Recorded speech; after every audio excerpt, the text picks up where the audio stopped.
Okay, so today I was working on an automatic gen start. Oh, it looks like it's brought to you by Milwaukee.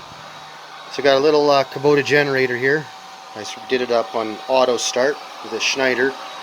Just haven't put the cover on there yet, but there's the Autostart.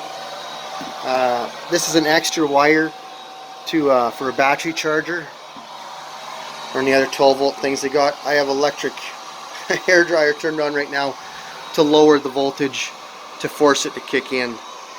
He has a 3 bank of lithium, really nice system, Schneider 6848, and then a whole bunch of panels outside and a catadine in case it gets really cold. So there we go.